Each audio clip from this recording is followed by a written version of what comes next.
All right, well, let's talk about Trump. Blowhard, fascists and Volodymyr to some of the insults that were flying in a fiery debate for the Republicans in the United States. Trump not debating yet again. How is this tactic working for him? It seems to be working pretty well for him, actually. A lot of the Republican base seems to be pretty happy with rallying around him as their standard bearer. A lot of this in reaction to the legal travails that he's facing and his accusation of them being politically motivated. By not appearing on the stage, he's denying them some of the attention that would come with him being on the stage, and also preventing himself from creating a sort of faux pas that might raise questions about either his capability or some of the policy positions that he might want to adopt to make him more electable in the general election. And who do you think at this stage is the most threat to Trump? As usual, the biggest threat to Trump is Trump himself. Beyond that, though, it really depends on the outcome of the Iowa caucuses. We see Nikki Haley doing a lot better in the polls in New Hampshire and in South Carolina.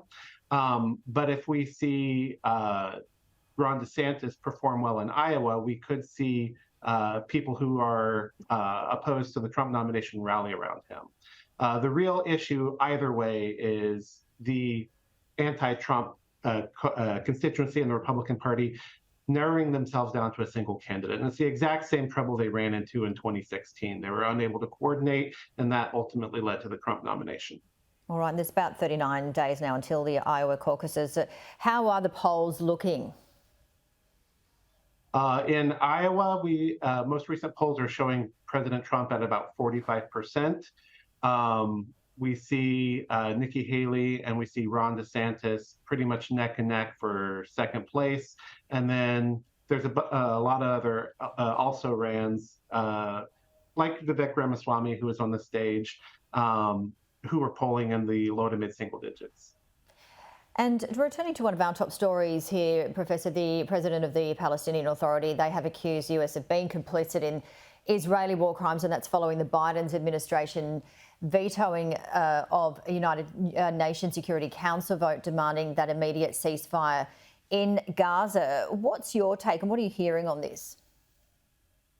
Well, it's perhaps unsurprisingly an important political issue as well as a moral issue here in the United States as well.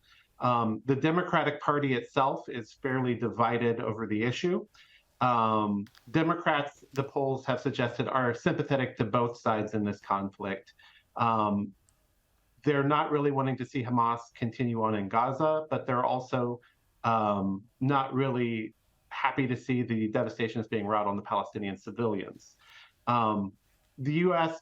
arguably is the most influential outside actor on Israel's position, and their historic funding, general funding of the Israeli state gives some legitimacy to Palestinian concerns that the U.S. is at least partially to blame for what's happening in Israel and Palestine. That's become an issue within the Democratic Party itself as well.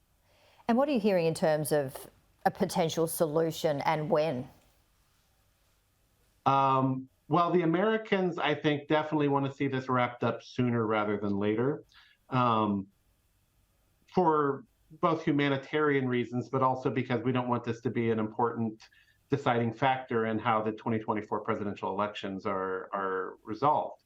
I've heard that people are pressuring for an end to combat operations by the end of January, at least on the American side.